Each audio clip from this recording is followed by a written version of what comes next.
Bonjour à toutes et à tous, bienvenue sur votre chaîne d'information régionale pour l'actualité sport du week-end, le débriefing avec notre consultant Guillaume Van der Schaak. Bonjour Guillaume. Bonjour Adrien.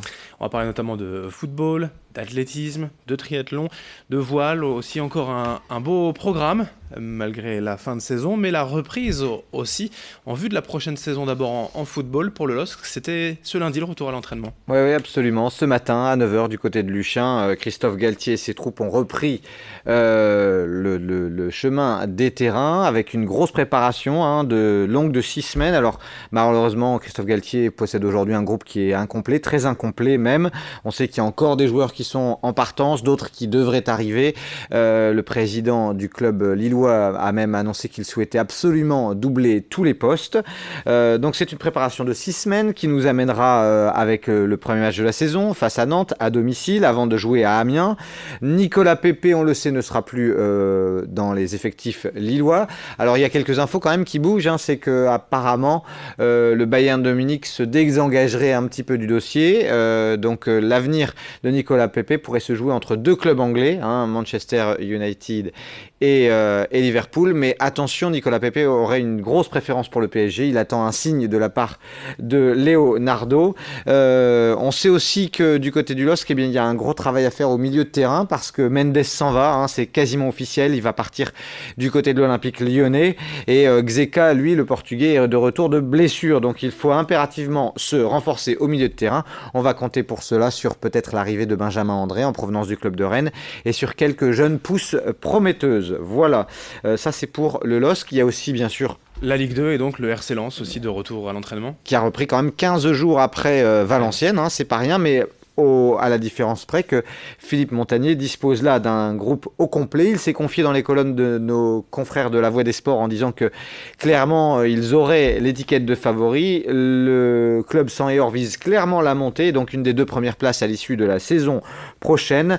Match amical à Boulogne pour le Racing Club de Lens et ensuite il y aura pas moins de 5 matchs dont 3 face à des équipes belges dans les prochaines semaines. Un petit mot de Valenciennes aussi. Oui, juste pour vous dire qu'un ancien joueur du Racing Club de Lens formé à la Gaillette, Baptiste Guillaume, devrait officialiser aujourd'hui ou demain son arrivée dans le club valenciennois. Ce sera un renfort de choix pour le VAFC. Allez, on ouvre une belle page triathlon puisqu'à Gravelines tout le week-end avait lieu le Striemann. Oui, avec vraiment un superbe événement que j'ai eu la chance de vivre de l'intérieur. Merci aux organisateurs pour cela, notamment le président du comité d'organisation Jean-Michel Brunier. Ça a été vraiment une grande fête du triathlon. 2800 participants, près de 8000 personnes sur site du côté du parc des Rives de la tout le week-end. Pas moins de 400 bénévoles qui ont œuvré sur les différentes courses. Il y avait quand même un duathlon, un triathlon jeune, un triathlon S, un Ironman, un Half Ironman, un swim bike.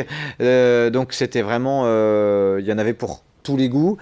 Beaucoup de Belges, de concurrents belges, et du coup les concurrents belges ont réussi à l'emporter sur 3 épreuves. Par contre, un gros numéro du Lillois Antoine Perche sur le Half Ironman. J'ai eu l'occasion de le suivre après la transition de natation sur son vélo. Il a fait un gros travail, il a été en tête tout le temps et il a réussi à faire la différence à la fin à pied. Donc il termine son Half Ironman en 3h58 pour vous imaginer un petit peu.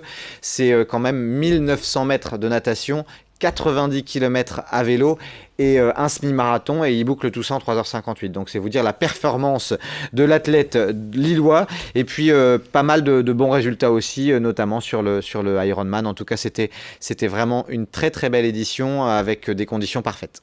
Allez, de l'athlétisme aussi à nous donner. Oui, avec 2 très bons résultats d'athlètes métropolitains.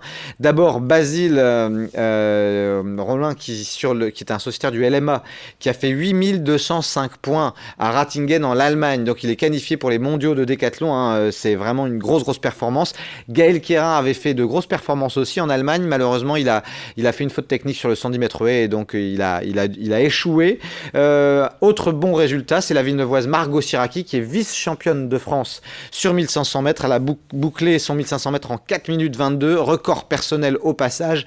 Un très bon résultat pour Margot Siraki. de l'automobile avec la course, le rallye d'Ypres. Oui, comme chaque année à cette période de l'année, c'est le rallye d'Ypres avec quelques spéciales en France. Et c'est l'Irlandais Craig Breen qui s'est imposé avec beaucoup de classe. Et puis l'expérimenté Thierry Neuville chez les Masters a fait cavalier seul devant les autres concurrents. On enchaîne avec cette fois un peu de voile. Oui, juste un peu de voile pour vous parler du skipper qu'on connaît bien, le skipper dunkerquois, Thomas Ruyant, qui a terminé finalement 38e de la solitaire du Figaro. Alors forcément, il a joué de malchance sur certaines étapes, il a eu quelques petits problèmes techniques, mais on sait qu'il valait beaucoup mieux, donc on voulait juste lui faire un petit clin d'œil à Thomas, parce qu'il reviendra encore plus fort. Avec l'objectif Vendée Globe, bien évidemment, pour lui. On ne manquera pas effectivement d'en reparler. Deux petites infos aussi, les foulées de la Lys. Oui, les foulées de la Lys, Thomas Deleu, d'Aluin, qui termine le 10 km en 33 minutes 03 et qui s'impose. Et puis la Lilloise chez les femmes, Manon Santi, qui boucle le parcours en 38 minutes 22. Une info encore en athlétisme pour vous dire qu'au meeting de Bruet, grosse performance sur un 1500 mètres du Marocain Rabi Doukana. Il boucle son 1500 en 3,34. C'est vraiment un chrono de valeur mondiale. Et puis deux événements à nous annoncer. Oui, à venir d'abord l'Open de tennis féminin de Denain, l'Open de la Porte du Hainaut, c'est la 22e édition avec toujours du très beau spectacle, quelques-unes des meilleures joueuses, il y a parfois des joueuses dans les 200-250 premières mondiales, donc c'est l'occasion de voir du très beau tennis féminin sur les cours de Denain. Et puis un autre événement qui va démarrer là dans les prochains jours, c'est le grand départ du Tour de France à la voile du côté de Dunkerque. Allez assister à ça du côté de Malo avec un village partenaire, beaucoup d'animation.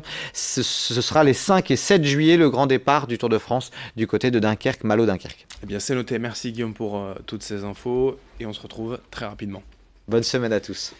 Merci à vous de nous avoir suivis. Dans un instant, l'information continue.